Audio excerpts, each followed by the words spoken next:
of using visual mediums to drive change. My name is Tamara Blasquez Haik. I'm a conservation photographer from Mexico City in Mexico. I'm going to be here to help you learn some new techniques on how to use photography for activism, conservation, and of course, education also, as both activism and education are a big part of nature and wildlife conservation. So, okay, let's begin. So, as you know, photography is one of the main visual mediums used worldwide. Nowadays, our culture has become extremely visual. We are also very visual animals. So using images has been a turning point for conservation and also for science. A great photograph can tell an amazing story. A great photograph can inspire change. And it can also be a call to action for people to, take action really in conservation in their communities, in their countries, and just help nature and wildlife conservation overall. But what is exactly photography? So some of the most conventional definitions are that it's the art or process of producing images by the action of radiant energy, especially light, on a sensitive surface, such as film or an optical sensor nowadays with all the digital equipment. But before the digital era that we used to have analog photography, it was the film that you had to develop in a dark room, and it was a very different process. But for the last century, photography has really been one of the greatest tools for science and conservation, as it also helps making all the science, all the information readily available for most people.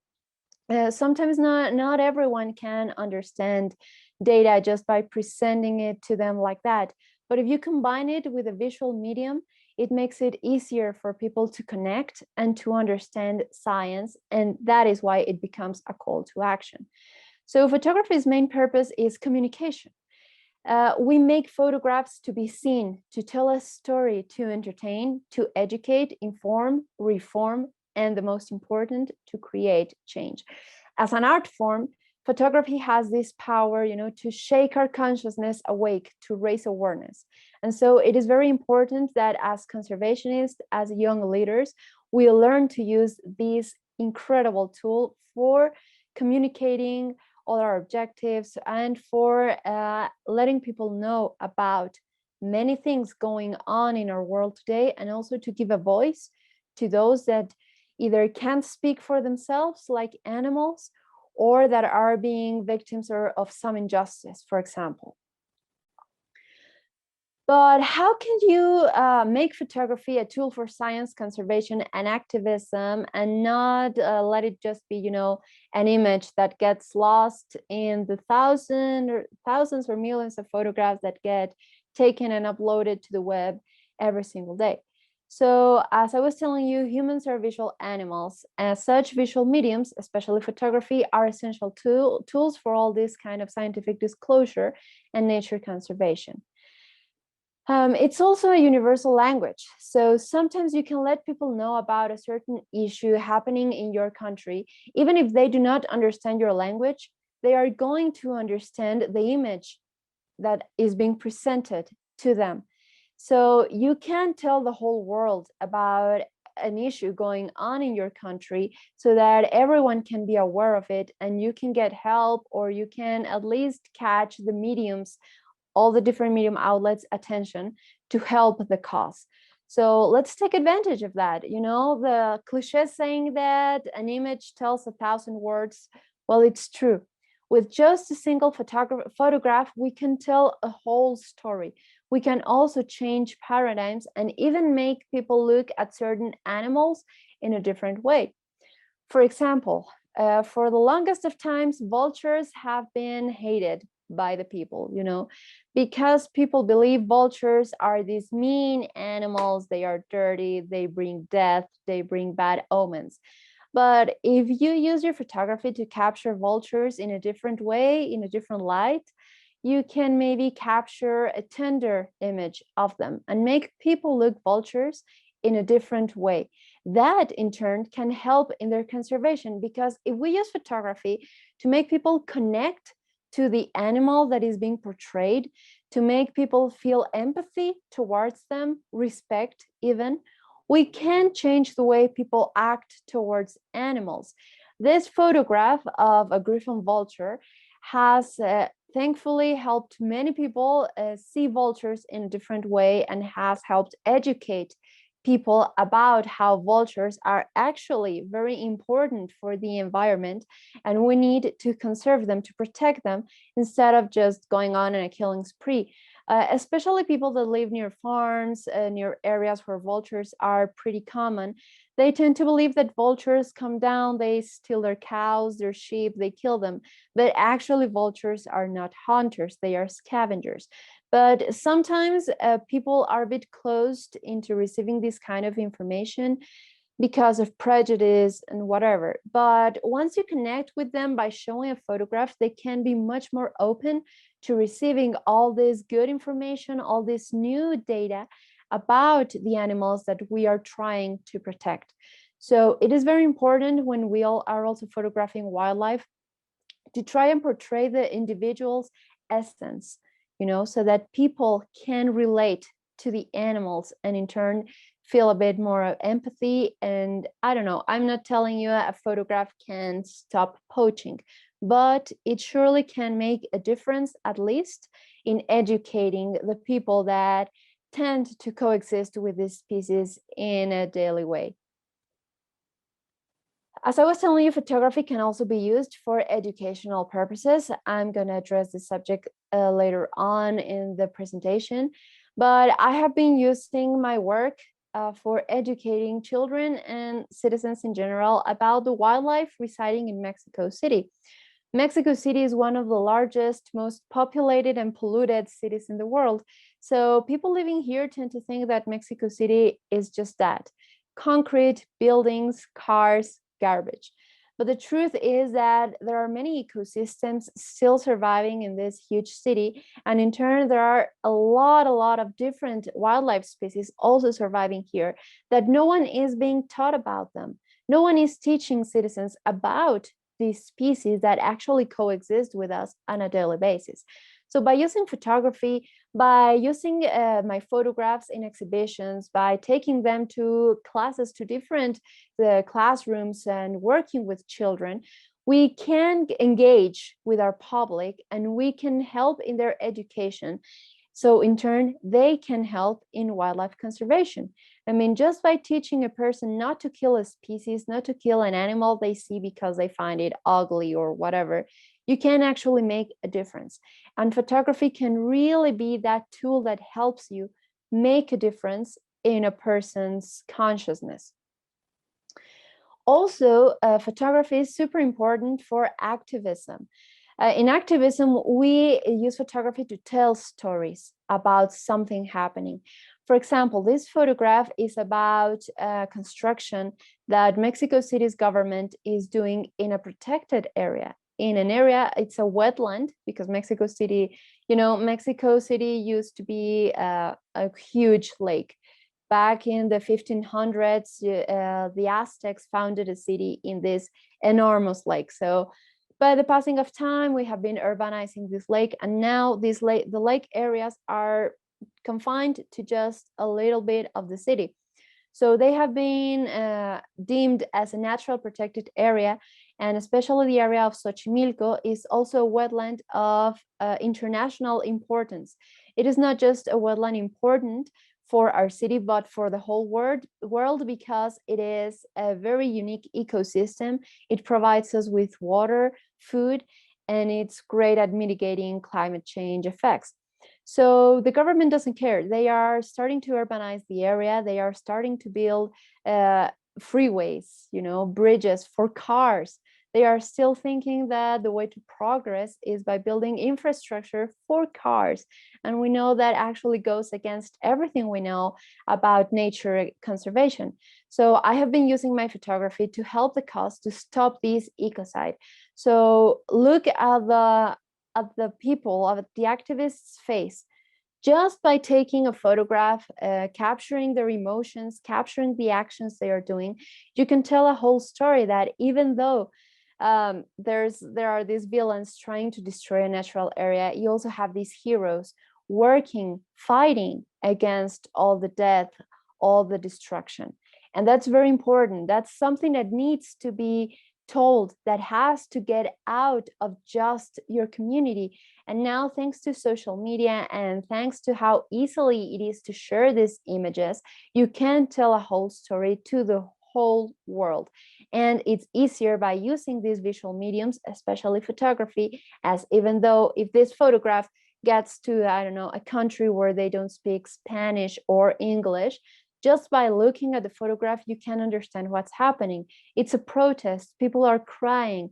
They are probably protesting about what's being built. Something bad is going on. And that can also help people establish a dialogue in order to create change, so especially for leaders to understand and to be open about discussing these issues and looking forward to finding new and different solutions. So all through our world, thankfully, there are a lot of conservation photographers and activists using photography and other visual mediums, driving change. They are using their art to tell stories, to inspire people, and also to inspire leaders to follow a different path.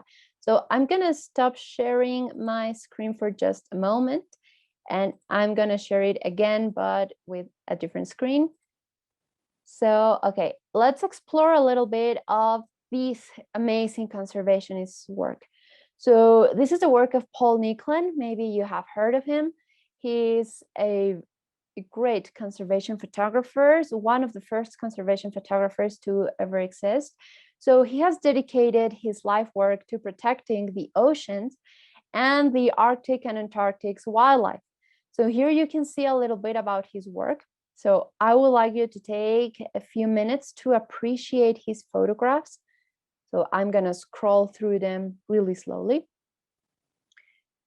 So try to see what's different about his work from other work you've seen, other photographs you've seen maybe on social media or the other places on the internet. So not just about how he dominates the technique, because yes, he's a really accomplished photographer, but what are the photographs transmitting you?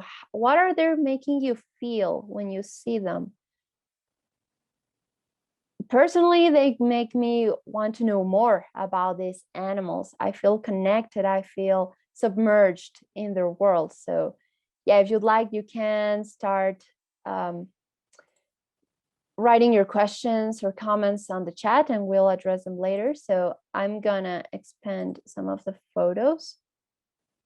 Right, he has done a lot of work with bears, spirit bears especially, all these animals in the Arctic forests, for example. So as you can see, he actually works in making very intimate portraits of these animals so that you can collect them exactly, that you can connect with them better. Pia says that these photographs make her think about the world from the animal's perspective. Exactly. So part of photography is that, so that people can see the world differently from the animal's perspective. Because as we tell their story, the animal's story, we can see the world in a very, very different way. So now I'm going to change now to another photographer's work. This is Christina Miermeyer's work. She was the first conservation photographer ever. She actually invented the term. She's Mexican also, and she's one of the few women working in conservation photography. She's great. But as you can see, her work is not just about wildlife. So I'm gonna click here. Her work is also about indigenous communities. The people living hand by hand with nature. The people that are actually much more affected by climate change than many of us will ever be. These people have been living side by side, coexisting with nature and animals for centuries. And the stories that she tells through her photographs can actually help us learn a lot about how there is a different way of living than the way that we are living right now. There is another way. So yes, they are very powerful images, very, very powerful images, because the message they are sending to us, it's so, so big. It's something even bigger than the most of us, right? So her work, she's also very accomplished, technique savvy, you know, but look at how she tells stories just with a single photograph. Right now, I think she's working on a series about people living by the ocean, you know, how these communities depend on the ocean, and they are actually, just like the ocean wildlife, they are also being really affected by everything that's happening. And these are stories that we need to know, because we're also not being told about what is happening to these communities. So these stories are extremely, extremely powerful. And it is also conservation. Sometimes we think that conservation only pertains to wildlife, but no, it's also about the human interaction with wildlife. And speaking of which, I'm going to now show you the work of Joanne MacArthur. She uses her photography for activism and exactly to showcase the terrible relationship now we humans share with animals, either domestic or wild animals nowadays. So sometimes for photography, we tend to focus only on the good parts, on the beautiful parts, but it is also important to show those aspects of our behavior, of our society, that are not as good, because all these actions are also not being told. So sometimes we don't know what is happening, how we are really treating nature, how we are really treating animals. And these stories are also very powerful, very heartbreaking, traumatizing even to some. But we need to know. We need to know what is happening, right? So also take a minute to look at these photographs. They are also very, very powerful. And they seek to create change in a different perspective than Paul and Christina. Paul and Christina seek to create change by showing us the beauty of the world. Joanne seeks to create change by showing us the horrible parts of the world. But these stories are also very important. These stories also need to be told. And her work can also be deemed as maybe not conservation precisely, but activism, maybe. But as you can see, the main characters of her stories are the animals and their suffering.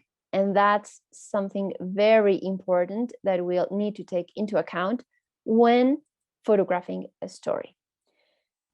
There's also the work of many, many photographers that have created this league called Photographers Against Wildlife Crime. So again, just like with Joanne MacArthur, they are showing us the worst part of humanity. So the photos are changing by themselves. So here you can see, right, how we treat animals, how we exploit them. So this can also be deemed as activism, but also as conservation. Here's actually another photo from Joanne. But as you can see, they also photograph the heroes that are saving the animals, you know, wildlife rehabilitators, veterinarians, rangers, because even though we can either sometimes close ourselves and just tell the beautiful stories from the animals' perspectives or the horrible stories from the animals' perspectives, we can also tell the stories of those working to create a better world, both for humans and for animals. So these heroes also deserve to have their stories told. So it's very important. Yes, Katharina, as you say, shocking photos. Yes, they are very shocking, but it's important for education, precisely because if we don't know what is happening, if we don't get a glimpse of the true world, of the true way that we are harming this world, then we cannot change.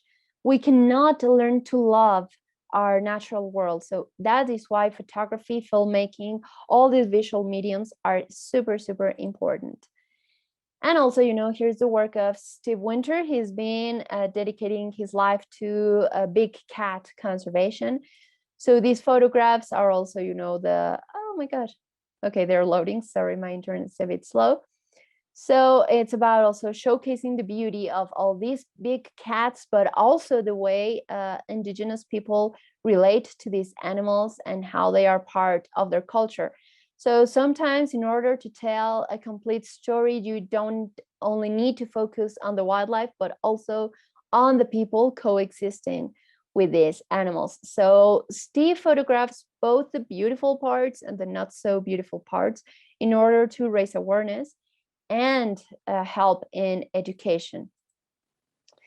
And now I want to show you the work of Jamie Heimboch. She's also, I'm sorry, I hope I pronounced her last name well. I'm not sure, but she has this very amazing project that I would like you to see, which is about urban coyotes. So sometimes we think that in order to help wildlife or conservation, we need to focus on projects that are far away from home. But actually, you can focus, on the animals living right beside you. So in her case, I think it is in San Francisco, especially near the suburbs, you can get to see a lot of coyotes that come down from the mountains, from the wilderness into the city. So Jamie has photographed the interactions of the coyotes with the citizens, with their dogs, with their cars, with all the urban life, trying to show how these animals are so resilient, how they are so smart, so adaptable, that they have learned to survive in an urban environment. Of course, this doesn't mean that they are safe, not at all. Actually, sometimes for urban wildlife, it is harder to survive in the cities than it is in their natural environments. But because of the fact that we keep invading natural areas, that urbanization is not stopping, cities keep growing, we are like swallowing all these spaces with their species. So we will meet all these species near to us one day or the other. It's inevitable. So we need to coexist. And these kinds of projects show us that wildlife is in cities and we have to respect them. We need to learn to live side by side with them. She also documents the scientists working precisely to educate the people on the urban coyotes and how they are helping them, by tagging them, doing medical work with them, everything that goes on in a scientific investigation. And also the sad parts, as I was telling you, some people just still don't have the empathy for the animals. So there are a lot of coyotes that get run over. But she hopes to change all these ways of thinking, all these actions with her photography. So it's also very, very important work. Also, speaking of wild wolves and coyotes, here's the work of John Marriott. He's a Canadian conservation photographer. He has been working on raising awareness about all the threats and everything that is going on with Canadian wildlife, especially wolves and bears. Now, you can see his work is very different from Jamie's. For example, he focuses on the individual. He focuses on also intimate portraits of these animals. So the way that you use photography, the way that you make your photographs has a lot to do with how you are as a photographer, your personality, what you want to transmit. If you want people to connect with the animals, so you tend to do more intimate portraits. If you want people to be aware of a general issue, you tend to do more open shots like Jamie's coyote shots. So, and to end this part, I also want to show you the work of Morgan Heim. She's also a great conservation photographer. One of her many projects, because she has a lot of projects, but one of her many projects is this one that is very, very, very interesting, which is about animals that have been run over or killed in different ways by people, by a lack of knowledge, lack of education. And she picks up the corpses of these animals and gives them a last goodbye, some kind of service, using flowers, making them look beautiful for the last time in order to raise awareness about the damage we are doing to animals, just by sometimes taking a road trip. If you don't drive carefully, you can end a life or many lives, right? So it makes us look at animals also in a different way. These photographs are very powerful, peaceful, eerily beautiful some way. But I mean, I think it's also a way of looking at death in a different way, and that can also help raise awareness in many different areas. Tamfam has wrote a very interesting comment that I'm going to read. She says photographs, or I don't know if you're a girl or a boy, sorry. So they say photographs let me see that wildlife is just as sacred as our own life. Exactly. Life is sacred, no matter if it's human or non-human. And we need to learn that. They are not just resources, materials that we humans can deplete as we want. Exactly. I also see that there are many people working hard to protect wildlife, the love for wildlife, and the enormous diligence of the photographers in taking such gorgeous photographs. Exactly. We can also make death look beautiful, you know, in order to honor these animals' lives. So, and also as Tam explains, us to understand that these were lives.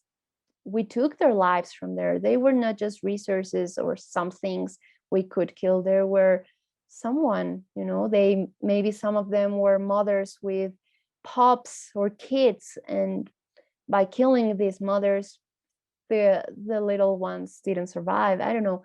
There could be a lot of backstory from these photographs. So I wanted to show you how conservation and activist photographers do this amazing work in different ways, but using the same tool. So doesn't matter if you think that maybe a topic or a project has already been done by a photographer. The way you tell a story, your own vision will certainly be different, and certainly you will tell the story in a different way, in a different light that also needs to be told, and you can make a difference. So doesn't matter if there are like 1,000 stories about lions, maybe your story about the lions will reach some people that the other stories haven't reached, and that by itself is a great accomplishment.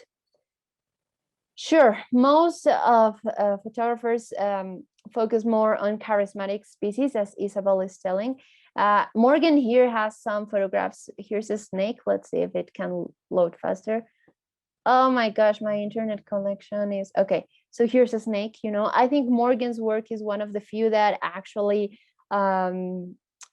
photograph reptiles and make helps people look at reptiles also in a different light. There are many others that also do, but you know, I think this presentation would be endless if I were to show you the whole list of all photographers. Here in Mexico, there are many photographers that focus, for example, on crocodiles or snakes, and they're great.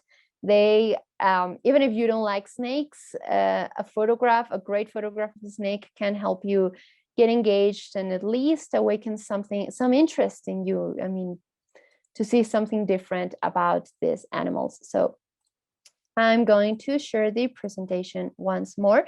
And okay, so here I would like everyone that wants to participate to open their microphones so we can have a bit of a discussion, maybe a 10-minute discussion. So I would like you to ask you some questions, and if anyone feels like they want to answer, please do. So first question. What makes these photographers' work different from that of regular nature photographers that maybe you've seen in contests or in social media? What do you think makes this work different from the rest?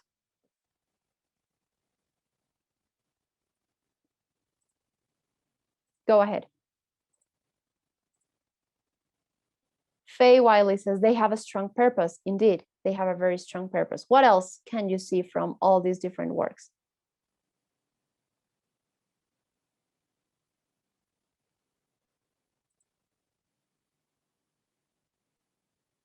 Anyone?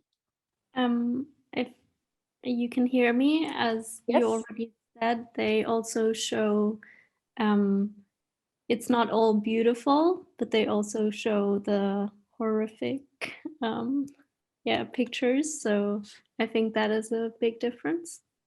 Exactly. Great, Katharina. Okay, Chetna Madam also tells us there's a message to deliver. What do you think is the message that they want to deliver?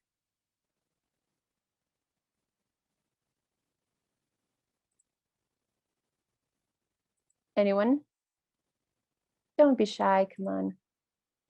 We're here to, you know, talk to each other. So, for example, what do you think is the message in Joanne MacArthur's photographs? What do you think she wants to deliver?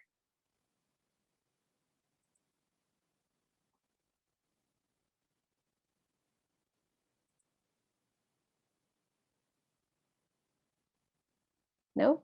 No one?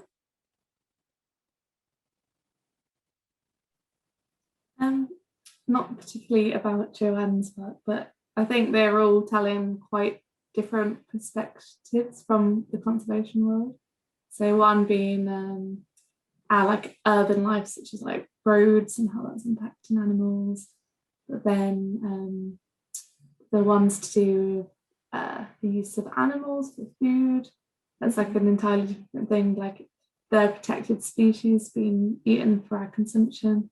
Yeah, and then the general, slightly more general ones that show like the animals in the ocean and just how amazing different species are, and that we need to protect them. So yeah, it's great to see all the different types.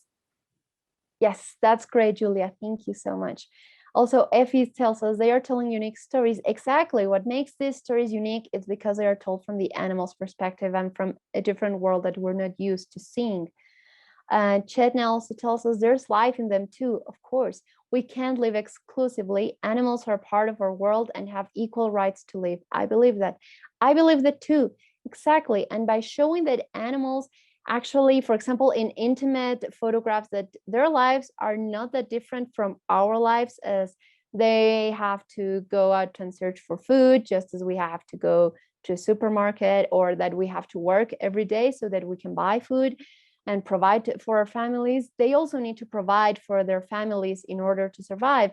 So these photographs show us that exactly their lives are just as valuable and actually pretty similar to ours. And as such, they have an equal right to live. That's a great comment, Chetna. Okay, so what can you observe in their visual narrative? I mean, the way that they tell a story. What elements do you think they use the most to tell a story? Is it just portraits or shocking moments? What do you think is what actually makes these photographers' work similar in the way they tell a story? What did you notice from their photographs?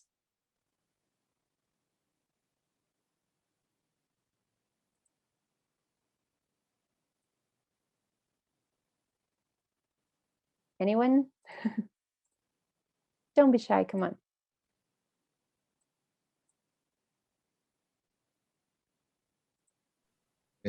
Hi, thank you very much for sharing, like, super amazing job you're doing. I think like they put me on the like right beside the animal, not as something very far away, and make me just not know the species, but also connect with the species in some feeling or emotion. So so uh, yes, and also they are very linked like technically. So they all use their particular visuals. So it's not just the story, but also how you show the same story you're talking about. Yes, that's great. Yes, technique is very important. In order to tell a story that creates some impact, you also need to learn to use different points of views, taking the photograph from different angles, and also mastering the technique also helps your visual narrative to be stronger. Thank you, Alejandro. Okay, this one, I think that everyone could answer that. What emotions, feelings, thoughts go through you when you look at their work? Anyone want to share what you felt when I showed you these photographs? What did they make you feel?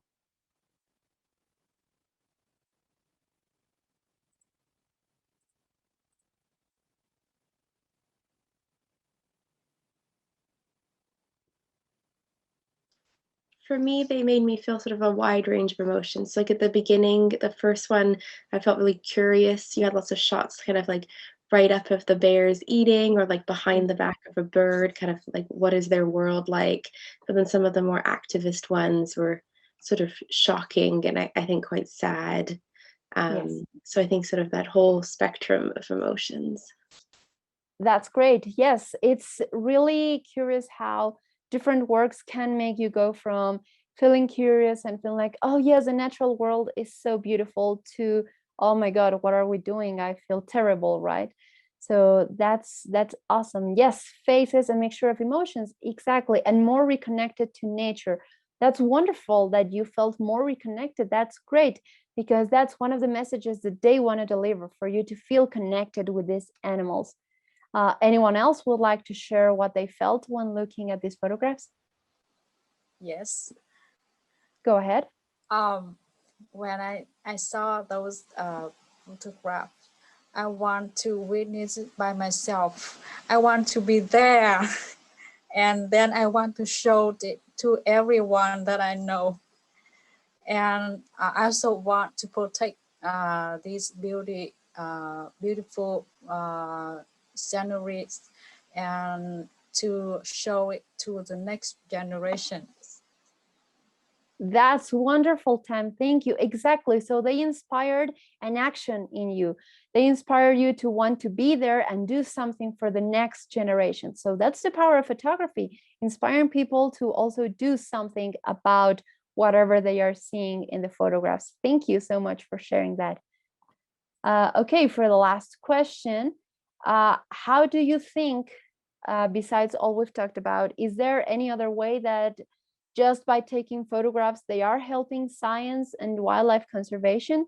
Do you think they are achieving that goal?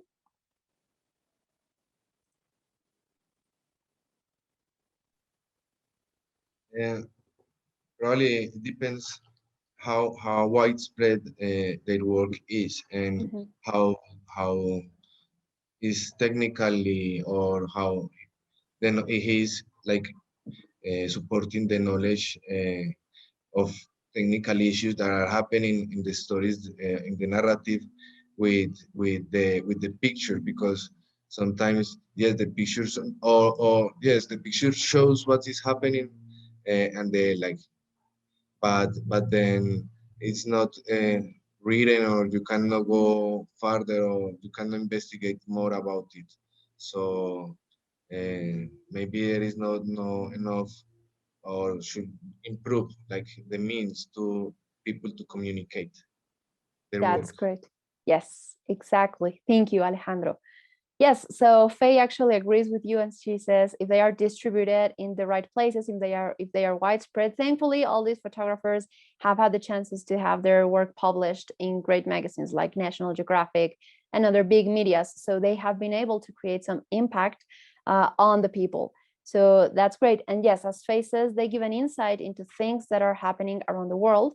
And also Pia would like to share that many of them, especially the intimate close-ups of wildlife, made me feel respect for the animals. The shot by Morgenheim made me stop and think about how normalized roadkill is and how sad that is. So exactly, as long as these photographs get to be shown to the world, then they can help in science and conservation by transmitting great messages, by educating, by helping us understand science better and certain situations. So that's great. Thank you everyone that participated. That's awesome. Okay, so we just had the discussion. Okay, so now let's go a bit deeper into what the photographic narrative is. So as we have been seeing, photographs tell a story. A narrative in a photograph, we refer to that as the story being told, but more specifically, how the photographer is telling it. So it is established not just with what we photograph, the scene, the moment, the species, the intimate moment, the animal, but also by using a great composition, which is how we put all the objects in a scenery in our photograph, the points of view that we use, the different angles, and also the lighting. For example, if we want to tell a very joyful story, it's important that we use a kind of light that makes colors pop up, that saturates colors, that gives a blue sky, green pastures. I don't know the works. But maybe if we want to create a very dramatic photograph, we're going to use a different kind of light that accentuates textures, the expressions on the animals or the people's faces. So it's very important that we learn to use different kinds of elements in our photographs to tell a great story. Yes, I'm gonna share the photographers for George Hughes, the photographers' names, and you can Google them and you will be thrown to their portfolios, don't worry. There's also something very important that will also help our narrative, and it is our intentionality. It refers as to what we want to create with our photos. What is the purpose of our photographs? So what actions do we want our photographs to generate? This actually defines which narrative we will use and how we will create our photographs. For example, if your intention is to maybe use your photographs for workshops with little children in order for them to learn about their local wildlife, maybe the kind of photographs that you will want to make, it will be happy photos, you know. So you will use narrative similar to that of Paul Nicklen's, in which she shoots all these intimate moments with the animals. He showcases their beauty, funny moments, even, you know, because your target is children. So maybe you don't want to traumatize them by showing Morgenheim's series of dead animals, you know. So it depends also what your intentions are. That will define your narrative. So what do you want to accomplish through your photography? That's also something that will define your narrative. It's part of your intentionality. What do you seek to transmit? Do you want to transmit the horrors of the fishing industry, for example? Do you want to transmit how roadkill has been normalized, as we talked about, and you want to change that? What is your target audience? You need to define all these concepts first before you can start creating a series of photographs to drive change. For example, in conservation, narrative seeks to generate a call to action, as we saw, and inspire people to protect nature, either by transmitting them a message to reconnect or with any other kind of message that we just discussed. So it is very important that you ask yourself if you are reaching your target audience with your photography. So if you have a project in which children are your target audience, but you're actually drawing more adults to your project than children, then you maybe need to rethink the way you are making your photographs. Maybe they are too dramatic, maybe they are too complicated to understand, maybe they need to have more colors, a lighting that showcases more joy, more blue skies, that, I don't know, you take the shots in a way that you maybe capture the animals being happy, having fun. That could also attract more children than adults. But for example, if you want to reach your community leader or someone that has the power, a politician or someone to create change, to maybe stop a certain situation, an ecocide or something, then maybe you need to create photographs more in the style of photojournalism, you know, telling the story, showcasing all the actors, not just the wildlife, but also the people fighting to protect this wildlife, the damage that has already been done in the case of, I don't know, a building that they are making, that they are putting up by cutting down a forest. So be sure that you are taking the photographs that will impact the person you want to impact. That is very important. So this is a very personal question, something that you need to reflect on and check if your photography is reaching your target audience or not. If it is, that's great. If not, then what do you need to do? Do you need to change your narrative? Do you need to change the way you take photographs? Do you maybe need to give a different approach to the whole project? That's something very personal and something that you need to reflect on that yourself. So how can we reach people? Maybe you're also, the reason you're not reaching your target audience is because you are not using the right outlets. There are many different outlets we can use to reach different kinds of people. Social media has become a great place to reach our audience and drive change, as we can share content on a daily basis, maybe twice a day even. We can pay and reach thousands of people of different backgrounds, and social media can actually help us reach different targets at the same time. So it's really important that we learn to use them depending on how they work in our own countries. Some countries don't have the same social media as others. So that's something you also need to study about so that you can use them better. What use are we giving our photographs? It depends also on the audience we want to reach. So maybe for older audiences, we have to publish our photographs in newspapers, but the younger audiences will see our photographs in social media. So it really depends the outlet that we use on who we want to reach. It is recommended to have a profile page at least in the 3 most popular social media websites like Facebook, Instagram, and Twitter. This will give you access to different kind of audiences and will help you create change, or at least inspire many more people than if you only used Facebook, or if you only use Instagram, or if you only use Twitter. And you can give a different use to each media as long as it is all related. For example, I use the three social medias, but on Facebook, I can be, instead of just posting the photograph, Facebook allows me to also make notes or kind of blog entries so that I can also accompany my photographs with text, with information, with more detailed data on a species or about the situation they are going on. So that allows me to educate people further. Instagram is more about just the visuals. So that is what actually helps me catch people, and then I can redirect them to my Facebook page. And on Twitter, I use it more for activism and political purposes because I can tag politicians, I can tag leaders, and make them aware of different situations. So it's not as visual. Twitter is more to the point, but by combining the three, I can make my whole project reach even more people from different backgrounds. There are other outlets that are very important, so that we all need to use, myself included. I still don't know how to use TikTok, but YouTube and TikTok can be very useful, especially to reach younger audiences.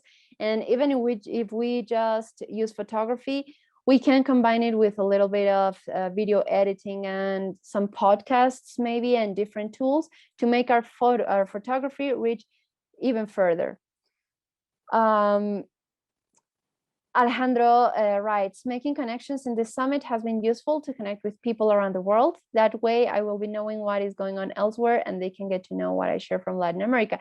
Exactly. Also using your work in spaces like this, different congresses, summits, the social media related to the summits, to the congresses, also help you network and get your work known elsewhere. That's great. It is recommended on social media that we post constantly, at least once or twice a day, especially on Instagram, and that we learn to use all the new tools that are being provided to us, like stories, carousels, reels, short videos. It doesn't matter if you're just a photographer. I used to think that I didn't need those tools, that all I needed for my work to reach people was to just post the photographs.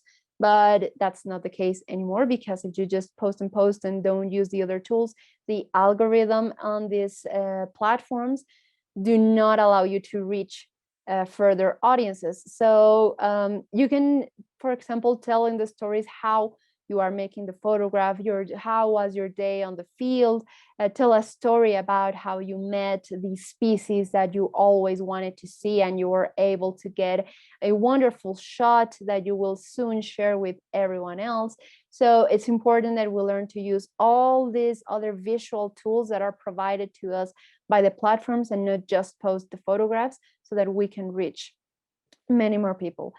But while we are using all these tools and maybe writing texts for Facebook or blogs or our websites to accompany our photographs, it is important that everything has the same narrative. So for example, if you have already made a statement that your work is about protecting, I don't know, wolves, then try to make your whole narrative, all your texts, all your stories, all your content related to protecting wolves, on how people can help, how people can get involved, so that you also get to be known as a photographer that is helping wolves. That helps build a reputation, that helps build an audience, and that helps engage people more with your work, because it has structure, it has a line of work, you know, so that is very, very important. Sometimes when we have a scientific background, we tend to make our text very complicated for regular people to understand. So sometimes it is better to keep texts and words simple, not use very scientific or technical terms, to keep making all this information accessible, especially if we are targeting a younger audience, especially children. Maybe don't always use scientific names, maybe don't always use very technical information, as people will not understand that, and that will prevent them from connecting with your work and from engaging with you. So it's very important to keep things very simple. And if you're going to use hashtags, for example, on Instagram, use relevant ones. Try not to use general ones like, for example, nature, beauty, forest. No, be more specific. Use like British Columbia forest, Mexican rainforest. Use the name of your region. Name the specific species your photograph is about. So try to be as specific as possible so that you can draw people into your work easily than just, you know, referring to things in a more general panorama. So social media is constantly changing. We have to study it constantly to know what works better, the size of the photos, the resolution, the new hashtags that are drawing more people to certain websites. So it's important that we are in constant learning about how to use social media correctly to boost our work, because we can even reach editors, we can reach leaders, we can reach reporters, we can reach politicians easier with social media than it was ever before. So it's also very important as a tool to inspire people and hence drive change to some degree. It's important that as change makers, photographers, conservation photographers, and activists, we don't just close ourselves to using social media, but social media is just a support tool. We also need to be out there and engage with people. I know still with the pandemic, it's still very different to, to start with physical activities again, but soon we will be able to go back to normal. So right now, social media is great to keep engaging with our audience, but sooner or later, it's got to go back to its secondary place so that we can go outside, hold exhibitions, classroom workshops, and engage with people face to face. That's actually one of the best ways to inspire and create change. Okay. So we're almost to the hour mark. So what do you say we take a small break in case you want to maybe go to the bathroom or go get some water or something? So I'm going to give you 10 minutes, a 10-minute break, and we'll retake the presentation when you get back. Okay, so, okay, see you in 10 minutes. Let's just take a small break. Thank you, guys. Okay, so how to create photographic projects. Sometimes a great way of reaching a broader audience or spreading your message further is through a series or project, not just with individual photographs, but with many of these photographs. These projects can be, your lifelong work, can take you several years, or can be short projects depending on what your original idea is. It is very, very important that your projects follow an original idea.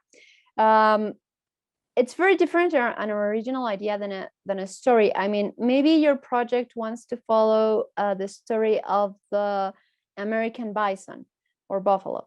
and many other photographers have already done series and projects about buffaloes. It doesn't matter. Try to look for something in your way of thinking or in the way that you do photography that is different from that of your colleagues. That will be your original idea.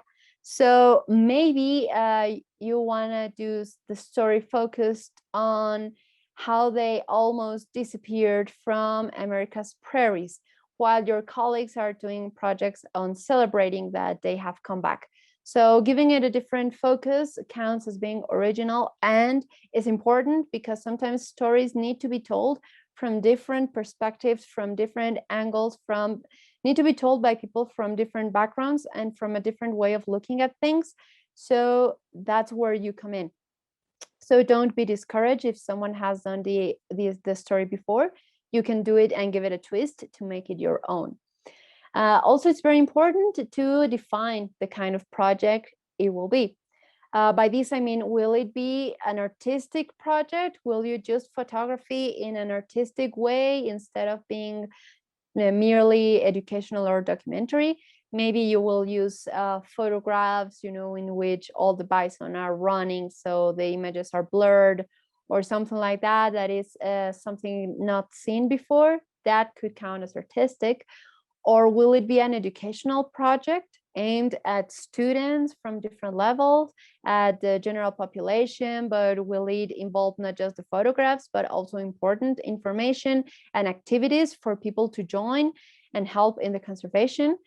Will it be just a journalistic project in which you will maybe sell the photographs or seek to publish them in a huge media outlet with in an article-like essay, maybe? Or will it be a documentary? It could be a photographic documentary or a film documentary. I don't know. You first need to define these two, the original idea and what kind of project it'll be. Once you know what kind of project it'll be, you need to define your general objective. Here is where you will define their narrative and intentionality. If your objective is just to tell the story of the bison, then maybe your narrative will be focusing just on the bison, on their intimate moments, on how they coexist with other species and with each other, with their environment, how they survive through the winter, how they migrate to different parts of the North American area. I don't know. If it will be about the bison and the telling the story about the bison and the conservationists, then your narrative will have to focus also on the people working to save these animals. And if your general objective is maybe to stop the hunting of these animals, then your narrative will have to show the horrors of the hunting industry so that people can join in protests and in different actions to stop these activities. So I don't know, this is all up to you.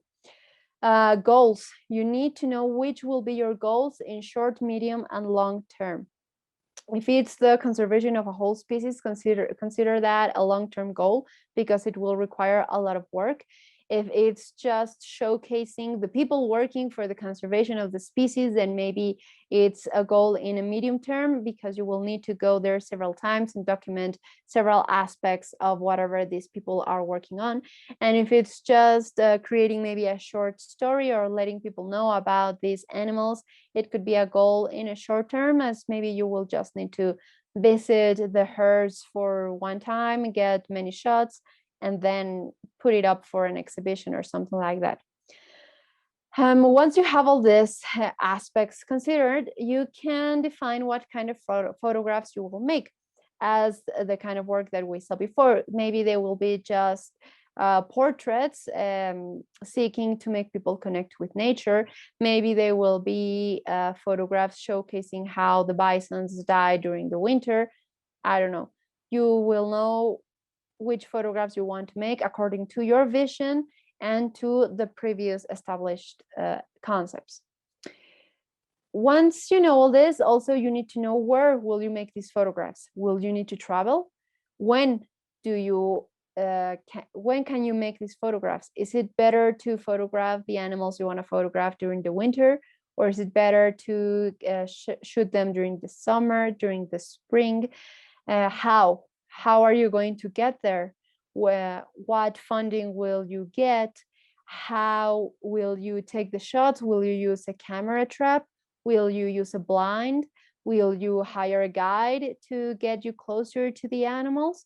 These are very important questions that you need to answer in order to help you achieve the photographs you want to make. Sometimes we think that photography is just standing in front of the person or animal or subject, thing, whatever you want to photograph, and wait for the right moment to push the button and get the image.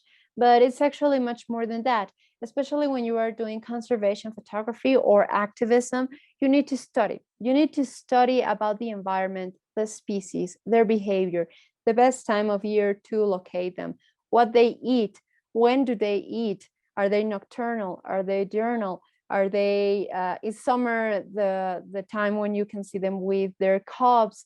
So it requires a lot of prior study before going to the field and actually making the photographs. So be sure to study about your subjects, to study about them plenty, and also study about who is already working with this species or on this area, because scientists, guides, rangers, citizens, volunteers, whatever, they can really help you get into the deep ends of this natural area. They can help you find these animals easier, because they know them, because they have been working with them, and they can also share some insights about what is going on with the species that can help you in your story. So always be open about allowing people to come into your project, to come into your story, and work in a community, in a team. It's very, very important.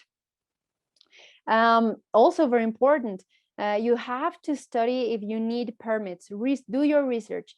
Maybe you want to go to some national park in your country to take the photographs, but for example, here in Mexico, there are some places that you can't go to the natural area if you don't have a federal permit.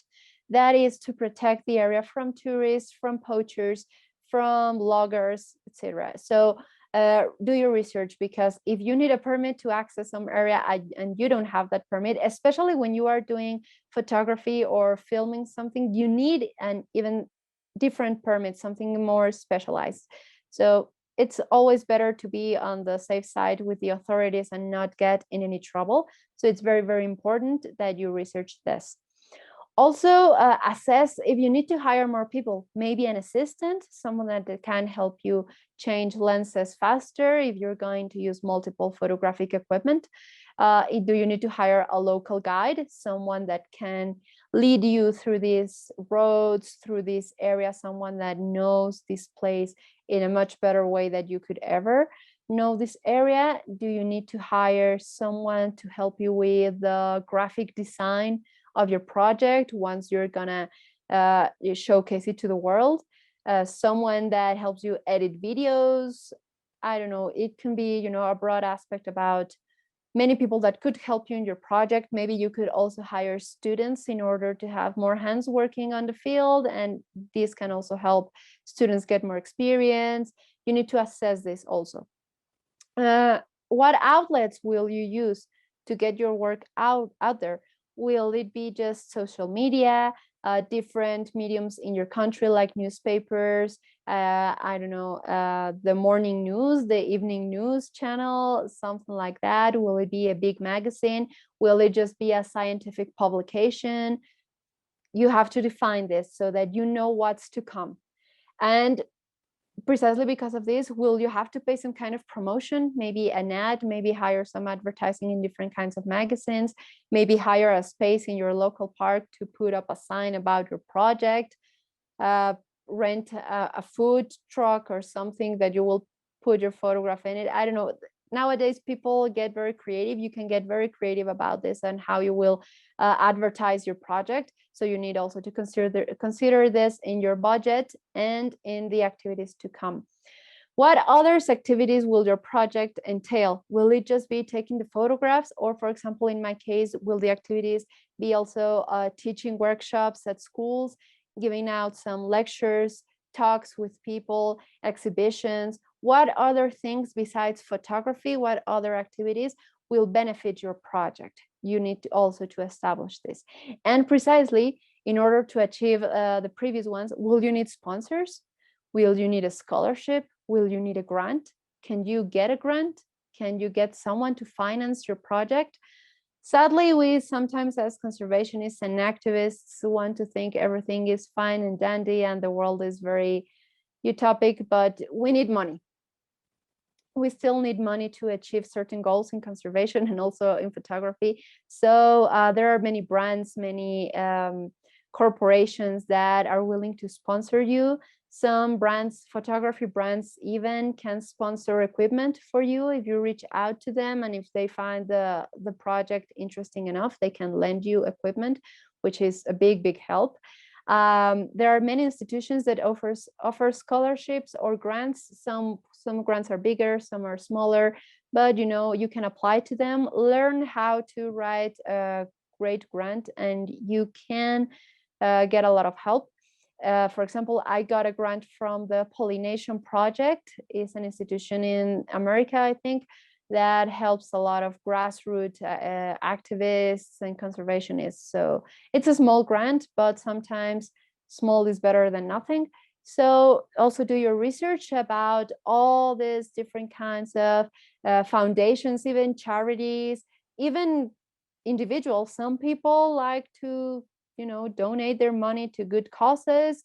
So you can find all these people that could help you and can be a great part of your project. Also consider alliances with other NGOs, with other organizations, with other groups that are doing projects similar to yours, with universities, research institutions, scientists, as all this networking, all this teamwork can actually be a turning point for your project. Will you need any additional materials? Maybe additional educational materials like coloring books for little children, puppets, plush dolls, pencils, notebooks? Will you need camping material for your expeditions to some natural area? You need to consider all this into your project. These are very important parts of your project. Your project is not just the photographs, it's everything that will help you make these photographs and achieve your goals. And will you need maybe any additional infrastructure, like maybe renting a classroom, renting a venue for exhibiting these photographs? This is also something that you have to take into account.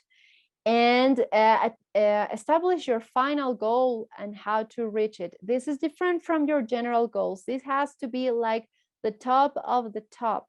Establish what will be your final goal, what you really want to reach, and how will you get there? How will you climb to the top of that mountain?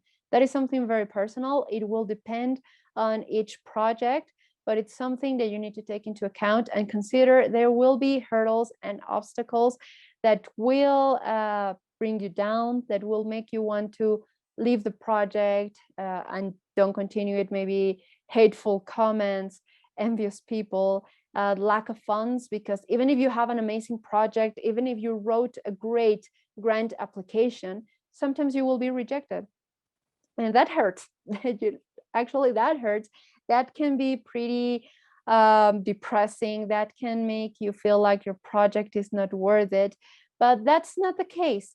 Sometimes all these kinds of contests for getting grants and scholarships are very subjective. So maybe the person that evaluated your grant did not share your vision, didn't think it was great, but that doesn't mean your project is great. It is subjective. So don't give up.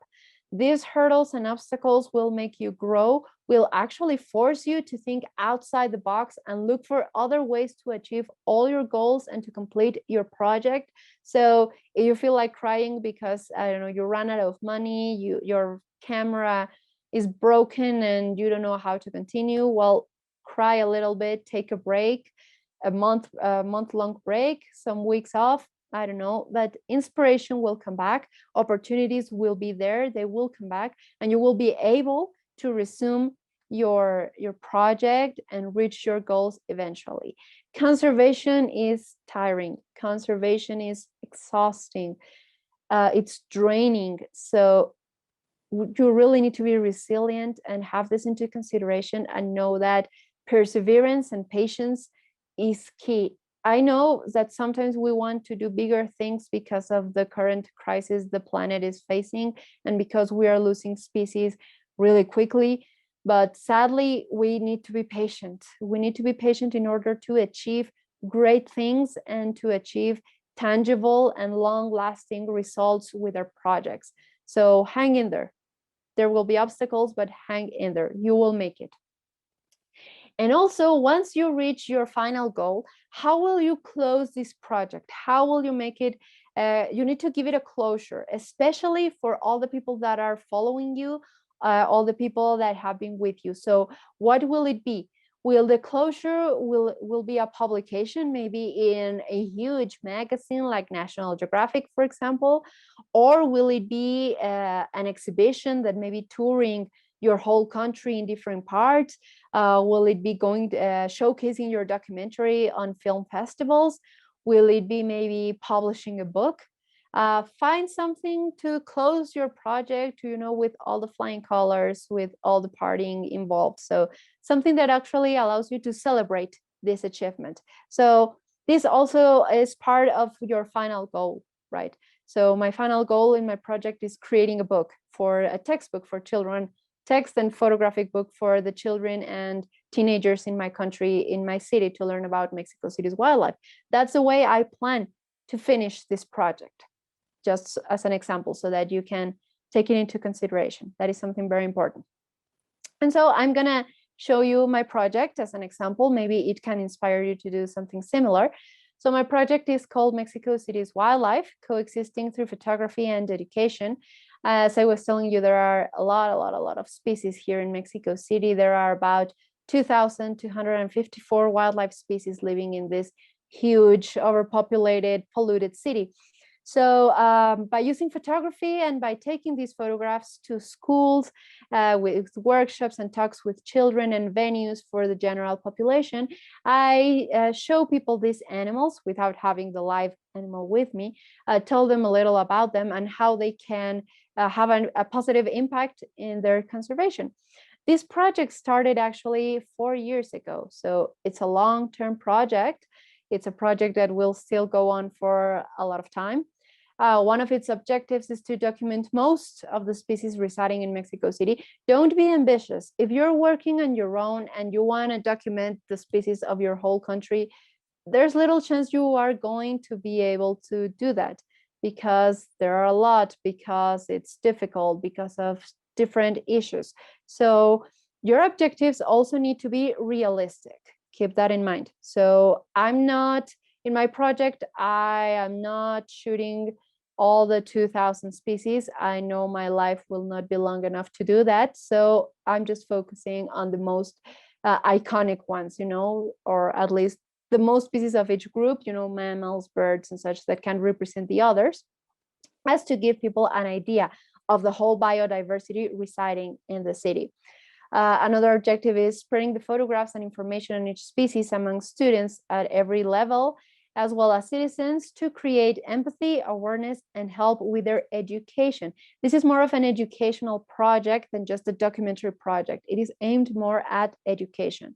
So education can inspire society to take action in favor of nature and wildlife conservation.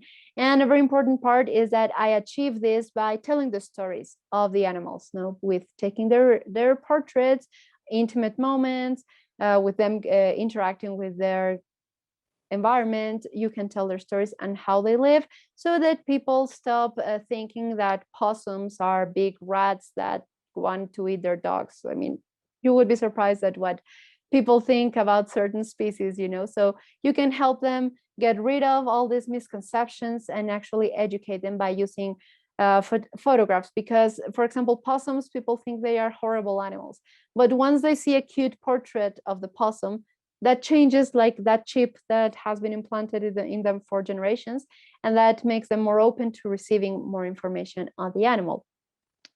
So as I was telling you, I have been holding workshops and talks in schools, especially with little children, and they're great. It's great working with children. They love the photographs and they love playing. So as I was telling you, you can use different materials rather than just the photographs to complement your whole workshop. So I use memory games, stuffed animals, digital presentations, posters, coloring books, and also different materials to create art by recycling PET bottles, by recycling paper, and all that helps children internalize all the information I just gave them about the wildlife they coexist with. And by recycling and taking part in these activities, it makes them think that they are already doing something for wildlife. So it's also a great incentive for them. Outdoor games are great ways also of helping children learn about these animals. So be creative, create different kinds of games, maybe role-playing games when they are the animals and the other kid is the hunter and they chase each other, just to make them be in the animals' shoes for a little while, and that helps raise empathy and respect for what the animals have to go through every single day. And be open to have different activities depending on the age media of your audience. So if you're now working with adults, then you can use more scientific terms, do more professional, so to speak, activities like exhibitions, like just conferences. You don't have to play with them, of course. So and just you can reach adult audiences just with newspaper and media articles. You can organize bird watching activities in your community. That's also something that's always really great, especially for younger adults. They like to be in the outdoors and looking for the birds and everything like that. And yeah, be also sure to share all your achievements with the world so that people know what you are doing and that you can catch much more attention to your project. So that's great if you show what's been happening, if you share it constantly. So the results from our project have been students and general audience a bit more conscious about their surroundings and especially eager to join conservation projects. That's great because they are now eager to join reforestation efforts. They have been organizing, garbage pickups in their communities. They are now joining protests to defend the wetlands, the forests, the rivers that we still have in the city. So that's great. How a small project, don't ever think your project is too small to drive change, because it can actually be what is needed to drive change. So don't be afraid to start. You can create great things by just starting in your community. And that's something very important. Sometimes we want to help species that are very far away from us or helping a cause that is in another continent. That's great. That's very respectable. However, do your research, and maybe it's more realistic and it's more near you and it's easier for you to get involved in a local cause, something that you can help in your community, maybe a species that only resides in your community, an urban species, or fighting to protect a river or something like that. So it's sometimes easier to inspire people to act locally first and then expand it, going from the particular to the general story, to the big picture. So be creative. You don't have to go very far away to photograph wildlife and to help wildlife. You can do it in your own area. And sometimes it's easier, much more affordable. You can finish the project earlier. Your goals are easier to reach, and you will be part of a very realistic, tangible, long-lasting result in your own community. We have to start with our own communities before trying to go, global. So that's something you should also consider. Also, Mexico City's wildlife has helped other projects, because now both the local media outlets and all these artistic venues that were only interested in hosting your typical artsy exhibition are now also interested in hosting environmental issues exhibition. So it's not just photographers, but also painters, sculptures, whatever that is related to the environment. And the media has also taken an interest in covering all these issues that are happening in Mexico City. So that's great. Sometimes that's what's needed, a change in your own community before going global. So take that into consideration. And this project has also taught me how important environmental education is for conservation to actually work. So sometimes also we want to restore a whole ecosystem and, you know, reintroduce all the species that had gone extinct into it again. But if we don't first educate people about the issue, then it doesn't matter if we restore the ecosystem. Without education, people are going to destroy the ecosystem once again. So without education, there can't be conservation. So also consider partaking in educational projects, because that will lead to better results in conservation. And remember that activism goes hand in hand with education and conservation, because activism can go as little as emailing your representative so they can pass a bill protecting the lakes in your area, as far as protesting and many other things that we have seen lately. So you can also document all the protests and help the activists by sharing your work, by giving them a bigger voice. So don't close yourself to many things that you can do with your photography. So before we say goodbye, I would like to do a little more of an activity with you guys, if you feel like sharing. So I would like you to take a few minutes to think about a story you would like to tell, or a problem you would like to address through your photography, sorry. Maybe it's something that you've been working on for a while. Maybe it's something that you'd had an idea of working on, something like that. So I would like you to think about the story, define your goals in short, medium, and long term. This is just like, you know, a sketch of the whole things, but that you can practice how to do that. Define what will be your target audience and which language and narrative you'll use, if it will be just a very scientific language or if it will be a very simple language. Define which are your main actors, as well as additional tools to use, and define media outlets to publish such a story. So I'm going to give you 5 minutes to think about this, and then we will discuss it with the whole group if you feel like it. Okay, time's up. So who wants to share their story, their goals, and how they are going to get there? Anyone? It's today's last activity. Don't be shy. We're here to help each other. This is in case you have any questions on how to achieve them, that I can help you. So please feel free to share.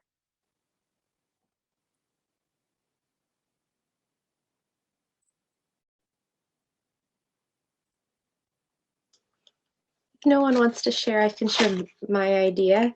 Yes, please. It's not about animals though. I was thinking about doing something around like recycling or compost. Like in my city, I'm in Canada, we have sort of a compost system that's like a couple of years old, and no one knows how to use it properly, and no one else knows what to recycle or not.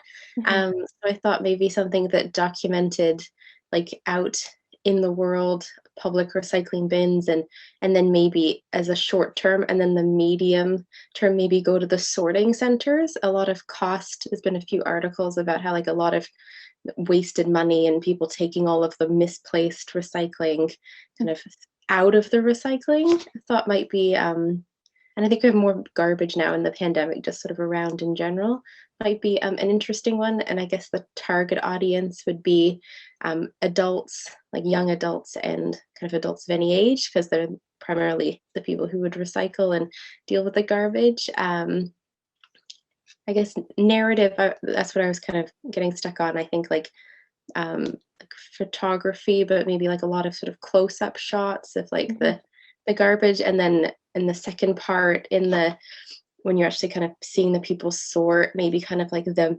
wider kind of mountains of stuff that people are getting wrong. So you have like the close-up of the, you know, the thing in the box, that the common mistake, and then the sort of wider, like this is the impact of all those little things that, you know, people are going like, oh, I think it goes here, but I you know, I'll let them decide. And then you see like the big sort of cost of all of that.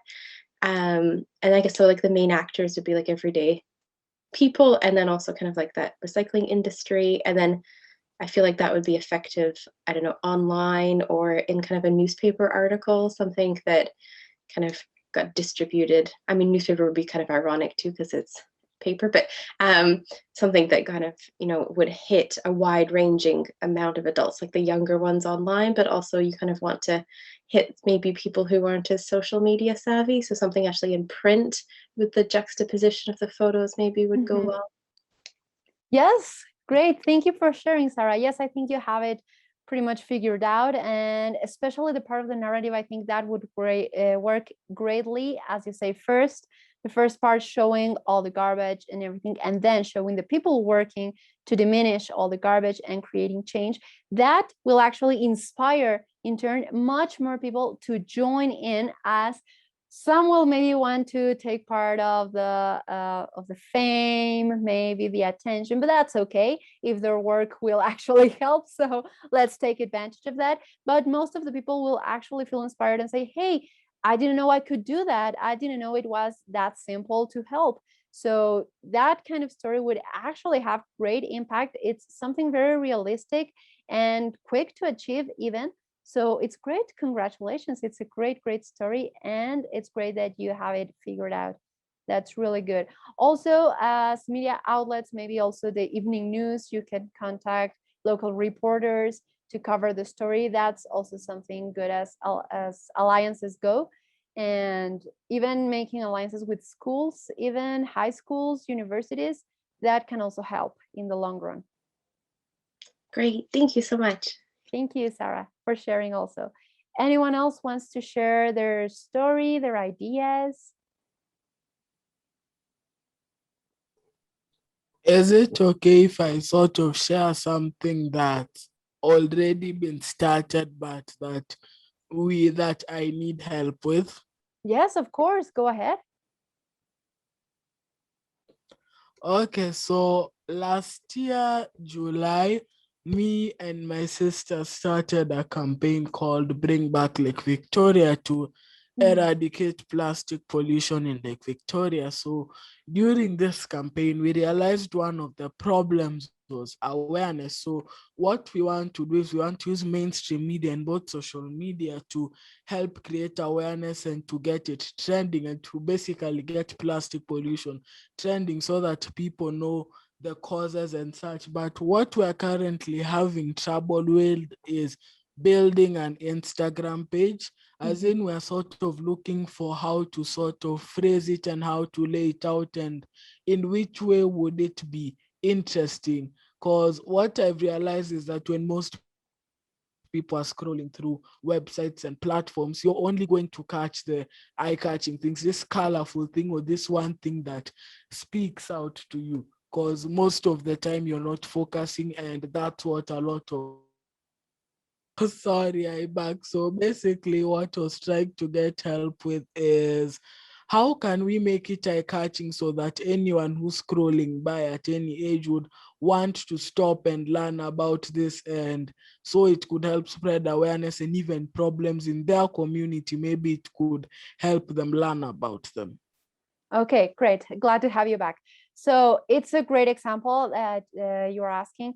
I think more than photographs in this case, you would benefit more from short videos, both on your Instagram feed, but also taking advantage of the reel feature that is kind of new on Instagram, which is like very, very short videos, 30-second videos, because it's like a different menu now. It actually pops up before the actual feed on Instagram. So when people are scrolling on their cell phone, the reel actually catches their attention, and that can draw them to your Instagram profile when you can have a bit longer videos, more like a minute or so, different photographs of people acting to save the lake, of the photographs of the whole problematic with more information on the text. So I think in your case, you need to take more advantage of both Instagram stories. Also, as you know, they are now appearing on the top part of Instagram. So some people just look at the stories instead of scrolling through the feed.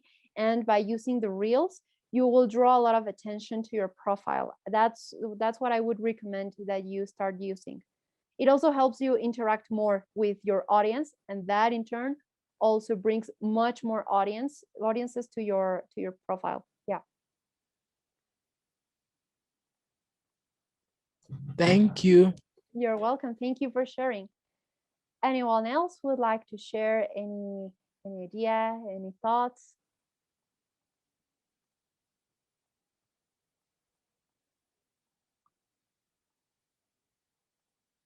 Don't be shy, come on.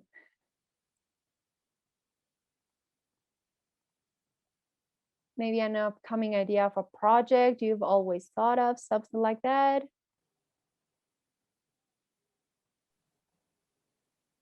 Hi. Alejandro, go So, ahead. so there is something like going on in Colombia already that which some hippos were brought to Colombia. So it's causing like a huge environmental, or it's like starting a huge environmental uh, disaster in the future if it's not well managed, right? So I've been working on a text like trying to put how is the like how are they going to like to cause environmental issues. So I would be interested in using photography to like to show how like hippos are in Colombian landscapes, right? Mhm. So yes, I would like to hear like what can you inspire? Thank you. Sure. Well, I think first you need to photograph the hippos. Also, you can do like close-up shots, but I think you would benefit more of a whole context shot, the river with the hippo. And maybe if you can find the species, other species that the hippos are affecting, maybe some kind of fish, other mammals. I'm not quite well versed in the whole problematic. I know a little bit about it, but I'm not quite sure.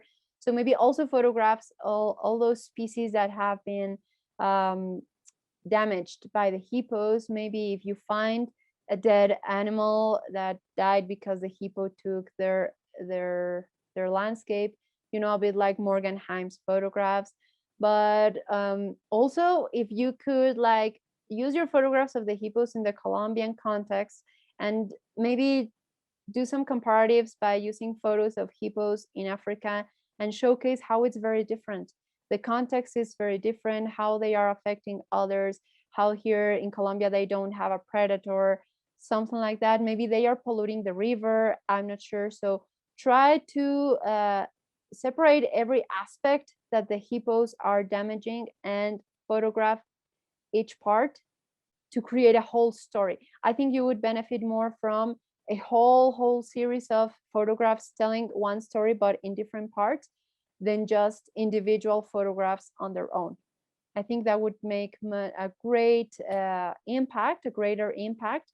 And by combining it with your scientific information and texts, then it will be double the impact, I think. So I think that's the way that you should proceed with this story. Thank you, Alejandro. Okay, so anyone else would like to share something? If not, if you have any questions, any comments, we could start addressing them, or if you have any questions up till now about the narrative. If not, we can proceed.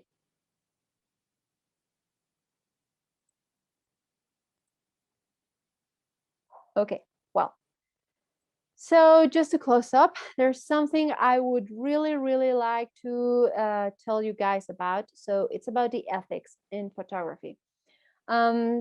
Maybe you've seen how some people, in order to win awards or to gain fame, followers, likes, etc., on social media, have sometimes engaged in activities that end up hurting wildlife, hurting plants even.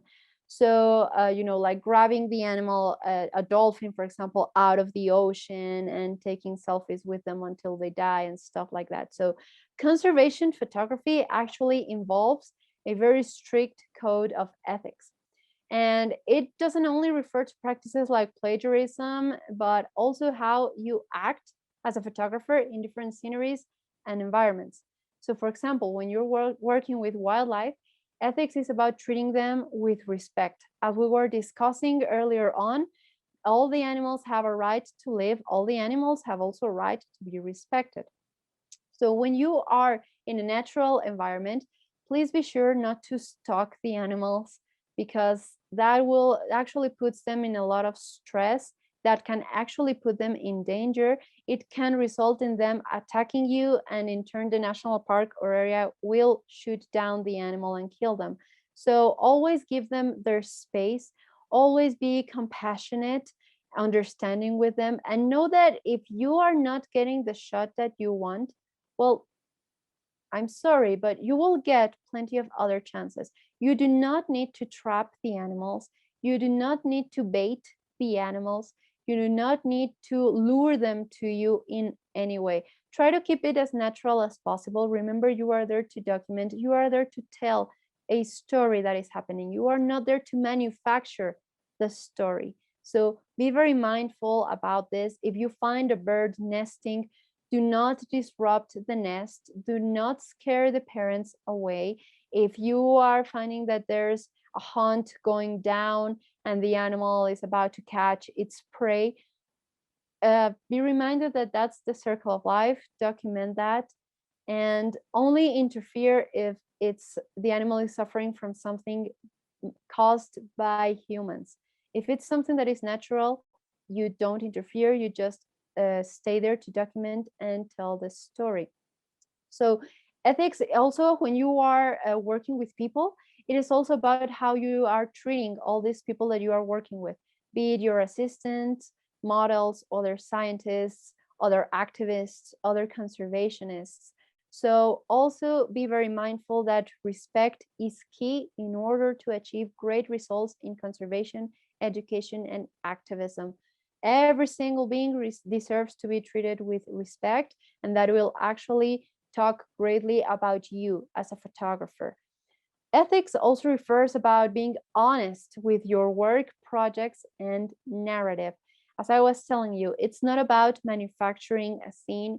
It's not about creating a story that wasn't actually there, or a problematic that wasn't actually there. So be mindful about this. Do not ask people to act out about a tragedy going on so that you can get a great shot.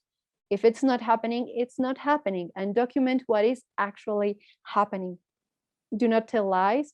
If you used a lot of Photoshop, or if you used a lot of post-production techniques, also be honest about that, because your reputation is also very important in order for you to create change, because it gains respect, it can give you much more support on your causes, and it will draw many more people in your way to help you reach your goals. So always act ethically and responsibly when on the field while documenting either wildlife or people or any kind of situation. It is very important that we always act accordingly. So that will be all on my part. Thank you very much for staying with me for 2 hours and for having joined us in both this session and the last one. So I don't know if you have any questions, any comments. We still have 10 minutes before the hour mark, so we can address them now. You can either type them on the chat or open up your mic and ask them directly, whatever way is more comfortable for you. So I'm here for you. I had a quick question, but Yes, Julia. more of a general one. I was just wondering if you've seen any interest in photography of kind of wildlife during the pandemic. I know that while we've been away, nature's kind of thrived a little bit more. So I was just wondering if that's a project you're interested in doing, or yeah. Yeah, sure. There's a very interesting project that you can Google up. It's called Pandemic Pigeons. It's about this photographer. I think he lives in the Netherlands. I'm not really sure. But the thing is that he has been documenting a couple of pigeons that have come to his balcony during the pandemic and have actually gotten used to him and his family, and they are coexisting in very different ways. So it's a very interesting project. And he also explores photography from different angles to tell this story. So I really recommend it. Okay, thank you. You're welcome. Thank you, Julia. Thank you everyone for your kind comments. I'm really glad you liked the presentation, but if you have any questions, shoot ahead. This is your time.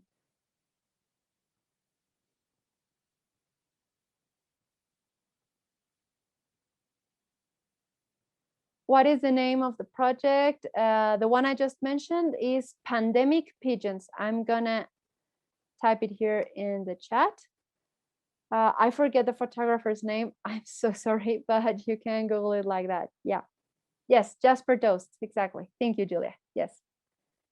Blanca, how could we contact media such as newspaper, local news, etc., to spread a problem? Okay, well, you could either search for a specific reporter, sometimes research the media that you're interested in publishing in. For example, the New York Times, or I don't know, it's just an example. Search for the newspaper, and inside it, search about articles that are related to the cause that you want to spread or the problem, environmental issues, etc. Sometimes it's always the same reporter or journalist or just a group of them that always address those issues. And that way you can get their names, either research them up on social media, or sometimes they put down at the bottom of the article their contact information, and that way you can contact them directly. If not, you can always email a whole network or the whole newspaper, and then they will get you in touch with a corresponding journalist or reporter that can take your case. That is a great way to do that. Any other questions? Oh, thank you, Isabel. Thank you, Sarah. I'm glad you liked it. No one? Tamara, no, I just wanted to thank you very much. Like you talk so with so much confidence, and it's like very, very. You have gone through so much during these projects, I guess, and this knowledge is easy for you to transmit. And also, yes, thank you very much. And you're doing it great. And I hope to be like you when I grow up. Thank you, Alejandro. Muchas gracias.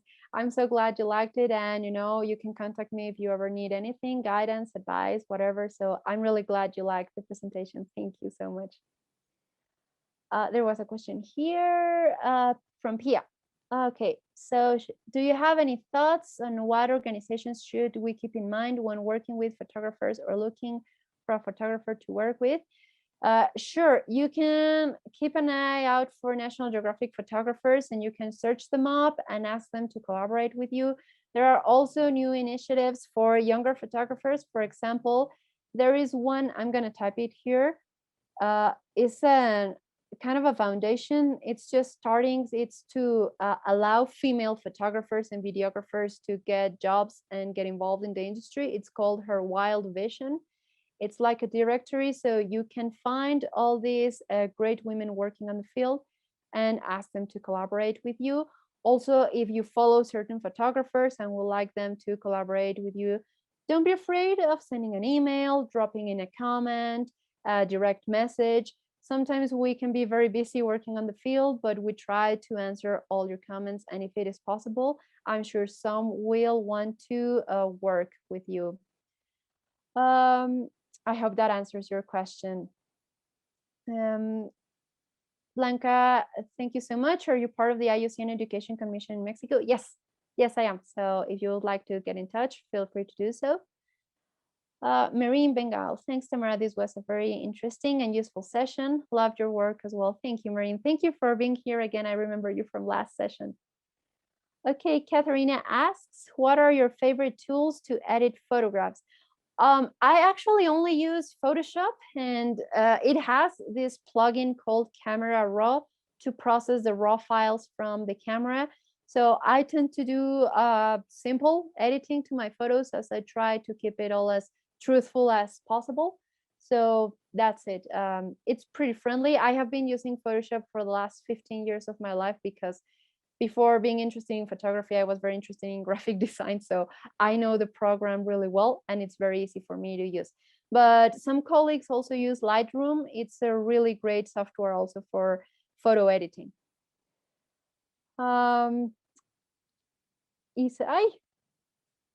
Isabela Rubini, muchas gracias. Estuvo muy interesante e inspirador. Qué bueno que te gustó, Isabela.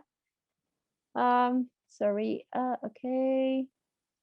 Yes, Photographers Without Borders. Thank you, Marine, for sharing that. It's great also. It's a great way to get in touch with photographers worldwide. And conservationphotographers.org, as Alejandro tells us, it's also a great tool. Thank you for sharing it. So yeah, there are plenty of ways of getting in touch with many photographers, and I recommend you also, in order to improve your photography, look at the work of many photographers, because looking at great pictures actually makes us create great pictures on our side. So it's a great way of improving, of experimenting with new composition techniques, being inspired also to try different things on the field. So always, it's really great to have lots of references in photographers. And well, that's it. So I don't know if you have any more questions, another comment, something that you would like to share. Alexander Van Caster says, any tips for creating a documentary on biodiversity loss? Sure, as usual, start small with a certain species or ecosystem, and after that go bigger, because if you want to go huge in your first run, you're gonna fail. It's gonna be extremely overwhelming. You're not gonna be able to tell the story as well as you would like, and focus on creating different episodes. A documentary series is always easier and allows you to cover more issues than a unique documentary of 1 or 2 hours. So if you want to address biodiversity loss as a whole, focus on creating different episodes that addresses the different issues that are causing the biodiversity loss. That would be my way of addressing this issue. I hope it works for you, but I also think it's more digestible for people this way, because you don't bombard them with a lot of information in 2 hours, and you allow them to have breaks between each episode, which is very important also. Okay, thank you very much. You're welcome. My pleasure. I don't know when, Blanca asks if I know when the sessions will be available for consultation. Julia, do you maybe have an insight on that?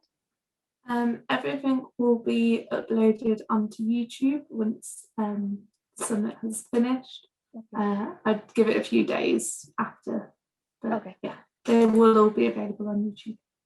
Okay, thank you very much. Thank you, Blanca, for your question. I don't know if anyone else has another comment, another question. If not, we can close up the session.